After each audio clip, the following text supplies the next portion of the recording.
aniya kumanaan kaalay kalsooni siisay kalamaan aniya kumanaan kaalay kalsooni siisay kalamaan aniya kumanaan kaalay kalsooni siisay kalamaan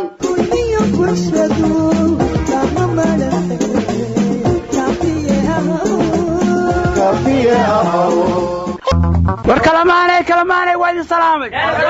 anigu Soomaaliya waxaan dhiraa dadka wada shirkiisa danku dayr u dhiga meele qofka daacad taliya ila darajadeeyay dulmi iyo xadgudub lama rabiyo daalin iyo tuuge midka bele ku daara dib uga shalayay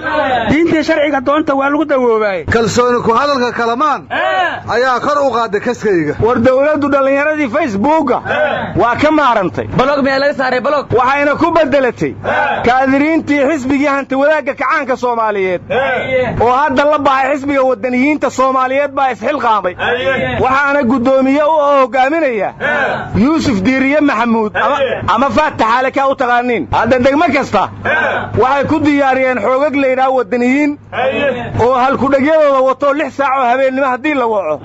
soo baxayo hawlgalaya ariyaas xilqaan tiyaatarka lagu dhisay xaakalo qabahayaan war dalkan wax qabadka laga rabay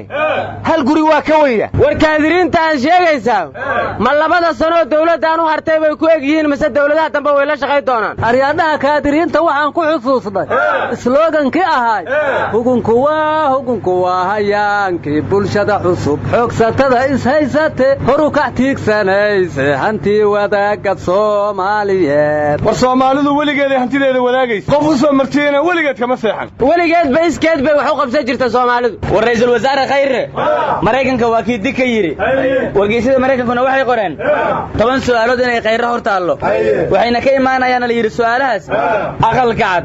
wasaaradda arrimaha dibadda bangiga adduunka iyo Kongareeska Mareykanka horta aqalka cad Mareykanka waa maqlaahe aqalka madowna inta ugu yaala war Khayre su'aali dhibi mayse waxaad qabatayna tus ama la leeyahay war 10 su'aalood waxa ugu muhiimsan maxay wali Soomaaliya ugu baahan tahay taageerada caalamka su'aasha labaad waxay tahay shaqaalihiin mushaar fiican ay qaataan adeegiinuna waa yar yahay kuwa Soomaaliland mushaarkoodu waa yar yahay adeegooduna waa badan yahay maxay ku dhacday maxaad haysiin oo qorshe ah oo musuq lagu la tacaalaya ma jira qof aad soo xirteen oo ku takrifalay mushaarkii ciidanka waxa kale oo la weydiinayaa baa la yiri maxaad Shiinaha saaxiib u noqoteen oo ka faa'iideysaan waxa kale oo kamid ah su'aalaha amisom hadii ay baxdo ciidan ammaanka sugama diyaarsateen hadda su'aaluhu waa tiro badnaayeen intaasaan ku soo koobay ayaan si badina war Khayre haddaan ficil meesha oolin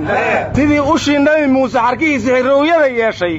ayuu yeelayaa su'aalahaas aryaadaha war ma haysiina gudoomiyaha gobolka Banaadir xala afka u furta wuxuuna yiri Soomaaliya qabiil waa ka gudubtay go'aamada dawladda ka soo baxayana cidii hor roogtata cagta la mariha magaaladan Muqdisho caasimadaha caalamka cidii rabta inay ka reebto waa la iska hor leeyahay waajibkeerana la mariha waa ku dhimahaynaana waa yiri gudoomiyuhu xala waa dhaarsanay war gudoomiyuhu qabiil waa laga gudbana waa yiri asagana qabiil la sheegay war gudoomiyuhu wuxuu yiri Xaaji Muuse waa senator waana la fariisanay waana wada hadalnay laakiin ekismiranayo waxaan ugu tala galnay diblomaasiyiinta caalamka cid hor joogsanayso ka aqbalaynaana ma jirto waxa kale oo asiri gablankeeni geergeen kiiro geeri gogon waaye gamu manaan soo gaman gaashankan dhigayna waa ku dhimanaynaa shabaab ayaguna ku baabay dadkiina ku baabashay hanaga reebo gudoomiyuhu dhimashadaas magaalada Muqdisho hadda qaar waxay tiri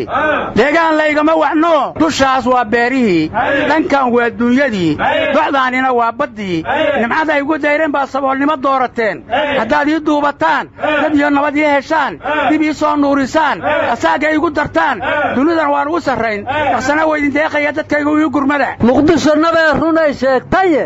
yaa ka maqlaayahe kaan maqlini mool ha galo mid kaan maqlinaa u maqan war ma haysaane wasiir beela haysay wuxuuna yiri talaabada aan holaday inaan tuul nabada geeyo horaan ugu turunturoodo anigu tuun baan qabaa waxba ina hor taagan weyn wasiir beela hadduu tuun qabo tuunkan asaga ka qabnaa ka tira badan war dadka canshuurta laga soo qaaday laftoodu tuun weyn bay qabaan war waxba na hor taagan waa kale ma madaxweynuhu rabo ragga ka horeeyo rabo inuu iska leexiyo urmaana Soomaaliya rabo inuu Soomaaliland ku daro warana waxaan tuun ka qabaa beela guriga weyn oo ka dhisay Boorame lacagta lagu dhisay meesha uu ka keenay war ma haysaan Khadiija Maxamed Diiriyana waa hees waxayna ku bilowday heeska haddaad guulaysato waa lagu digtaa ruux hadduu ku darnaan jiray kadibna waxay qaaday heeskii waa dalkaagii doqonyahow waa dadkaagii dabaalyahow waa digniine isdaryeelo dadka soo raac aryaa Khadiija Cabdi Tahliilay soo xusuusisa allaha caafiye war dawladda nabad iyo nolol qofkii xil ka rabay ayaan waa inuu aflagaadeeyo waxaana ku ogaaday arrintaas xildhibaan Fawziya Maxamed Sheekh oo afhayeenkii mucaaradka ahayd wasiir baa lagu aamusiyey war haddii wasiir lagu aamusayo fiqi ma loo waayey war fiqi ra'iisul wasaarenimo ku riyooday wasiir xaguu geynaya warnimayo war ma haysaan war weyn baa yimid waa kooba intuu ka yimid warkeeyo ka yimid oo tiri sirdoonkeenu xog rasmi oo al-shabaab ka soo helay waxayna dhaheen madaxdoodii aad dirtay